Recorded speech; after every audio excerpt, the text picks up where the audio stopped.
Hello दोस्तों, मैं आप सबका स्वागत करता हूं मेरे इस चैनल इंडियन एक्स मुस्लिम पर। उम्मीद है कि आप लोग अच्छे से होंगे। आज का मेरा टॉपिक है, क्या कुरान वाकई में आसान है समझने के लिए। इस मौजू पे आज मैं बात करने वाला हूं। देखिए, जैसे कि इस्लाम का और मुसलमानों का दावा है कि जो पूरे जहानों का जो मालिक है, परमेश्वर है, अल्लाह ने अपने बंदों के लिए कुरान को उतारा ताकि लोग उसमें से हिदायत हासिल कर सके। इंसानों के लिए उतारा। ये एक दावा है इस्लाम का और मुसलमानों का। लेकिन मैं ये पूछना चाहता हूँ कि क्या वाकई में जो अल्लाह ने कुरान को उतारा लोगों की हिदायत के लिए, क्या वाकई में वो आसान है ताकि लोग उससे हिदायत हासिल कर सके, उसको समझ सके। और मैं बहुत प्रैक्टिकली बात करना चाहूँगा ताकि लोगों को आसानी से समझ में आए कि जो हमारे डाउट है वो वाकई में वैलिड है या नहीं है।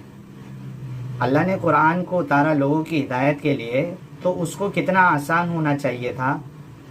उसमें मल्टीपल इंटरप्रिटेशन की गुंजाइश नहीं होनी चाहिए थी कि एक इंसान उसको अलग तरीके से उसका मतलब समझे, उसका माना करे, दूसरा इंसान अपनी मर्ज़ी से कुछ अलग माना करे। हालांकि इसको इतना सिंपल होना चाहिए था, जैसे 2 + 2 = 4 होता है, 1 + 1 = 2 होता है।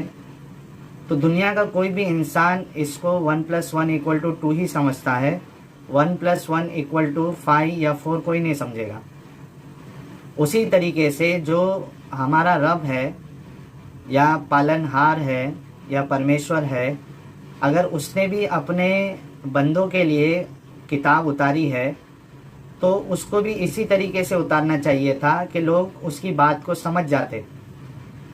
क्योंकि इसको ना मानने पर अल्लाह ने जहन्नम का वादा किया है। तो जब आप इतनी बड़ी सज़ा दे रहे हो तो कम से कम उसको आसान तो कर देते कि लोग उसको आसानी से समझ जाते और अल्लाह पे ईमान लेके आ जाते। अब देखिए, कुरान खुद इस बात का दावा करता है कि ये आसान है। अगर आप सूरतुल कमर पढ़ेंगे, ये सूरा नंबर 54 है, चैप्टर नंबर 54 है, उसमें जो वर्स नंबर 17 है, उसमें अल्लाह फरमाता है, वलक़द यस्सरनल कुरआन लिज़्ज़िक्रि फ़हल मिन मुद्दकिर। अब देखिए, ये मेरे पास जो कुरान है इसका नाम है पवित्र कुरान, और इसका हिंदी अनुवाद जो है, उसका जो तर्जुमा है, उसको मौलाना मोहम्मद जूनागढ़ी ने किया है। और इसमें जो तफसीर लिखी गई है उसको हाफिज़ सलाउद्दीन यूसुफ साहब ने लिखा है। अब देखिए उसका तर्जुमा क्या करते हैं, जो मैंने आयत कुरान की पढ़ी, और बेशक हमने कुरान को समझने के लिए आसान कर दिया है, तो क्या कोई नसीहत हासिल करने वाला है। यहाँ पे कुरान का दावा है कि कुरान जो है वो समझने के लिए आसान है। अब हम टेस्ट कर लेते हैं, जांच लेते हैं कि वाकई में कुरान आसान है समझने के लिए, और उसके बाद आप खुद फैसला कर ले। और वो मेरे मुसलमान भाई जो मेरी वीडियोस पे आके जो कमेंट करते हैं, वो खुद थोड़ी देर इंसानियत के लिहाज से, ईमानदारी से मेरी बातों को सुने और फिर उसका जवाब दे। इमोशनल होने से या गाली गलौज करने से या बुरा भला करने से कुछ साबित नहीं होने वाला। आप दलील के साथ अपनी बात को रखें और मुझे गलत साबित करें। अब देखिए, ये जो आसान वाली बात जो कुरान में लिखी है, इसके तफसीर में क्या लिखते हैं ये, यानी उसके मायने और मतलब को समझना, उससे नसीहत हासिल करना और उसे याद करना हमने आसान बना दिया है। हकीकत यह है कि पाक कुरान अपने चमत्कार, असर और भाषा शैली के बिना पर सबसे ऊंची किताब होने के बावजूद कोई इंसान तनिक भी ध्यान दे तो वो अरबी व्याकरण, ग्रामर और भाषा शैली की किताबें पढ़े बिना ही उसे आसानी से समझ लेता है। अब देखिए कितना बड़े बड़े क्लेम है इनके। इसी तरह ये दुनिया की सिर्फ एक किताब है जो एक एक शब्द यानी लफ्ज याद कर ली जाती है, नहीं तो छोटी से छोटी किताब को भी इस तरह याद कर लेना और उसे याद रखना बड़ा कठिन है। अगर इंसान अपने मन और दिमाग के दरवाजे खोलकर उसे नसीहत की आंखों से पढ़े, नसीहत के कानों से सुने और समझने वाले दिल से उस पर विचार करे, तो लोग परलोक यानी दुनिया आखिरत की खुशनसीबी के दरवाजे उस पर खुल जाते हैं और ये उसके दिल की गहराइयों में उतर कर कुफ्र और पाप की सभी गंदगियों को साफ कर देता है। देखिए कितना बड़ा क्लेम है कुरान के बारे में कि जिसको अरबी ग्रामर नहीं आता वो भी आसानी से इसको समझ सकता है। अब देखिए मैं शुरुआत ही कर लेते हैं कि जो शुरुआत की जो सेकंड चैप्टर है उसी का मैं तर्जुमा आपके सामने पढ़ता हूँ। आप खुद सोचिए कि इसमें आपको क्या समझ में आ रहा है, क्या नहीं समझ में आ रहा है, और उसके बाद आप खुद फैसला कर लीजिए। मेरे मुसलमान भाइयों से भी अपील है कि आप खुद फैसला करो कि क्या वाकई में कुरान आसान है समझने के लिए और ये क्या कॉन्ट्रडिक्शन नहीं है। इससे पहले वाली वीडियो में मैंने कुरान के शुरुआत में जो बिस्मिल्लाह का कॉन्ट्रडिक्शन बताया था। अब देखिए जो ये वाली जो आयत है कि कुरान को समझने के लिए आसान हमने बनाया, ये भी एक कॉन्ट्रडिक्शन ही है, क्योंकि जैसे दावा किया गया आसान है, वो वाकई में आसान है या नहीं है आप खुद फैसला कर लीजिए।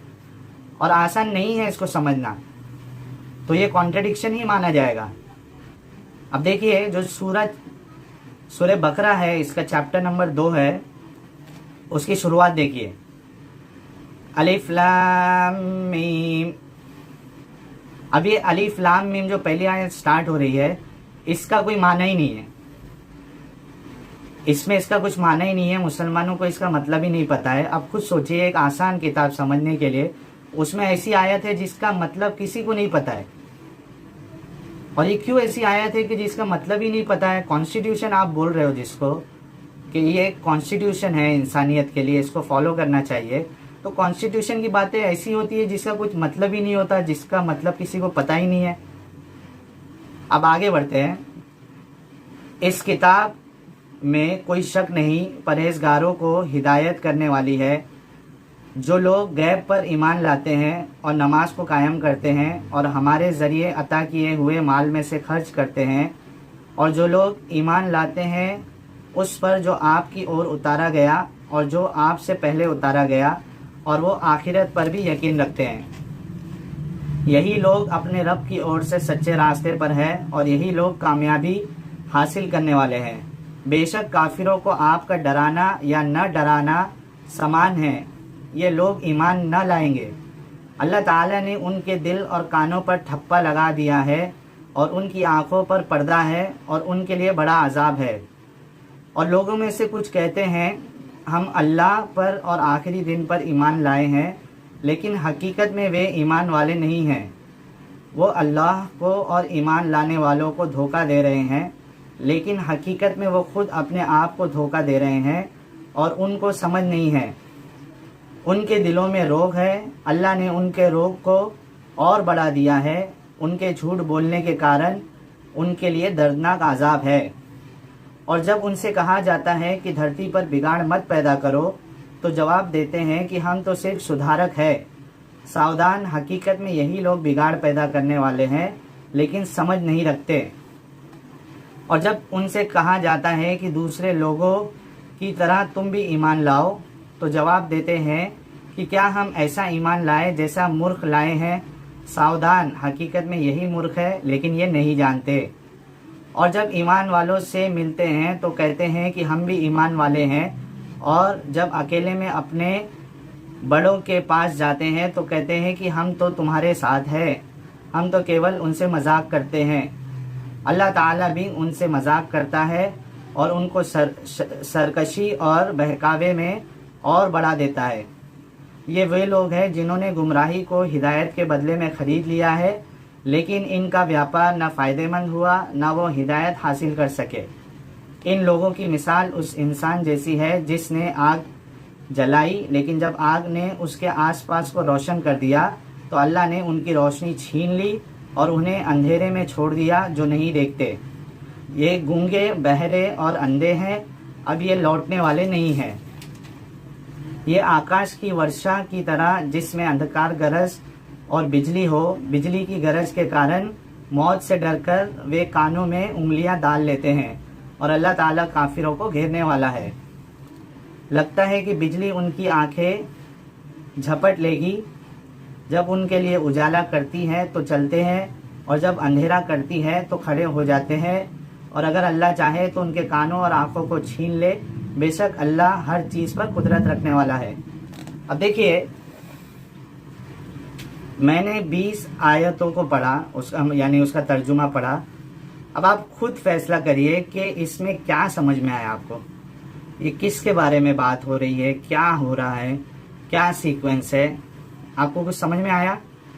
ईमानदारी से बताइएगा। और मोमिनों, मुसलमानों, आप भी मेरी इस बात का जवाब दें कमेंट में कि आपको इसमें क्या समझ में आया। क्या आसान किताब ऐसी होती है? अब देखिए, चलो मैं और एक मिसाल दे देता हूँ। चलो बीच में से कोई एक चैप्टर ले लेता हूँ और उसके बाद देखते हैं कि उसमें से कुछ समझ में आ रहा है क्या हमको। तो मेरे सामने एक चैप्टर है, ये चैप्टर नंबर 74 है, सूरह मुदस्सिर इसका नाम है। अब देखिए, ये मैं पढ़ लेता हूँ, आप फैसला करिए कि इसमें से भी आपको कुछ समझ में आ रहा है क्या। देखिए,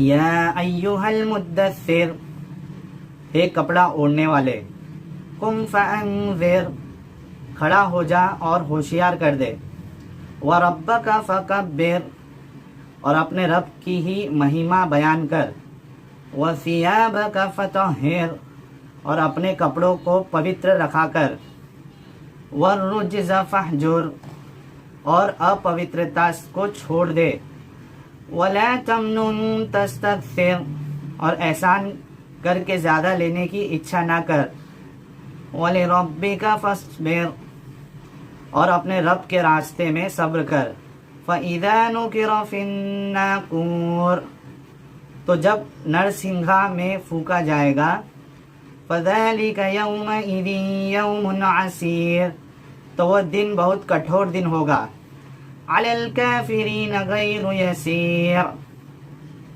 काफिरों पर आसान ना होगा। ज़रनी व मन खलक़तु वहीदा, मुझे और उसे छोड़ दे जिसे मैंने अकेला पैदा किया है। वजअलतु लहू मालन ममदूदा, और उसे बहुत धन दे रखा है। व बनीना शुहूदा, और हाजिर रहने वाले पुत्र भी। व महत्तु लहू तमहीदा, और मैंने उसे बहुत कुछ कुशादगी दे रखी है। सुम्मा यतमउ अन अज़ीद, फिर भी उनकी तमन्ना है कि मैं उसे और ज़्यादा दूँ। कल्ला इन्नहु कान लिआयातिना अनीदा, नहीं नहीं, वह हमारी आयतों का विरोधी है। सउरहिकुहु सऊदा, जल्द ही मैं उसे एक कठिन चढ़ाई चढ़ाऊँगा। इन्नहु फक्कर व कद्दर, उसने सोच करके अंदाज़ा किया। फ़कुतिला कैफ़ क़द्दर, उसका नाश हो उसने कैसे अंदाज़ा किया। सुम्मा कुतिला कैफ़ क़द्दर, वो फिर नष्ट हो किस तरह अंदाज़ा किया। सुम्मा नज़र, उसने फिर देखा। सुम्मा अबस व बसर, फिर मुँह सिकोड़ लिया और मुँह बना लिया। सुम्मा अदबर वस्तकबर, फिर पीछे हट गया और गर्व किया। फ़क़ाल इन हाज़ा इल्ला सिहरुन युअसर, और कहने लगा कि ये तो सिर्फ जादू है जो नकल किया जाता है। इन हाज़ा इल्ला क़ौलुल बशर, ये इंसान के कौल के अलावा कुछ भी नहीं। सउस्लीहि सक़र, मैं जल्द ही उसे नरक में डालूँगा। वमा अदराका मा सक़र, और तुझे क्या पता कि नरक क्या चीज़ है। ला तुबकी व ला तज़र, न वो बाकी रखती है और न छोड़ती है। लवाहतुन लिल बशर, खाल को झुसला देती है। झुलसा देती है। अलैहा तिसात अशर, और उस पर 19 है। अब देखिए, मैंने इतनी सारी ये चैप्टर की आयतें पढ़ी और उसका तर्जुमा पढ़ा, आपको इसमें से क्या समझ में आया? कुछ समझ में आया? तो ये जो कुरान ने अपने आप के बारे में क्लेम किया है कि ये आसान है, क्या आपको नहीं लगता कि ये कॉन्ट्रडिक्शन है? और वाकई में ये कॉन्ट्रडिक्शन है, बिल्कुल आसान नहीं है। कुछ आप कुरान ले लो और उसको पढ़ो तर्जुमे के साथ और देखो कि आपके समझ में कुछ आ रहा है या नहीं आ रहा है, कहाँ किसकी बात हो रही है, क्या है, कुछ भी नहीं पता चलेगा आपको। आपको फिर समझने के लिए इसकी जो तफसीर है उसमें जाना पड़ेगा। तफसीर आएगी हदीस से, तारीख की किताबों से। और जो मुसलमान हदीसों का इनकार करते हैं, जैसे कि मेरे वीडियोस में भी कुछ लोग आए जो कहने लगे कि आप जो बातें बता रहे हो वो हदीसों में है, उसको 200-300 साल के बाद लिखा गया है, इसको नहीं माना जाएगा। मैं कहता हूँ कि अगर आप हदीस को नहीं लेके आओगे तो कुरान तो ऐसे बिल्कुल समझ में आपके आएगा ही नहीं। आप मोहम्मद बिन अब्दुल्ला को जो है नबी साबित भी नहीं कर पाओगे, कोई चीज़ साबित नहीं कर पाओगे, ना अजान साबित कर पाओगे, ना नमाज का तरीका साबित कर पाओगे, कुछ भी चीज़ नहीं। सब फिर वो यानी एकदम प्लेन हो जाएगा। आप खुद इस बात पे गौर करिए। ये एक कॉन्ट्रडिक्शन, पहले भी एक मैंने कॉन्ट्रडिक्शन बिस्मिल्लाह का बताया था, अब मैंने एक कॉन्ट्रडिक्शन जो कुरान की आयत है उसके बारे में, उसके मानवी तौर पे जो कॉन्ट्रडिक्शन समझ में आता है कि कुरान कहता है कि आसान है, हालांकि कुरान आसान नहीं है, तो ये भी एक कॉन्ट्रडिक्शन है।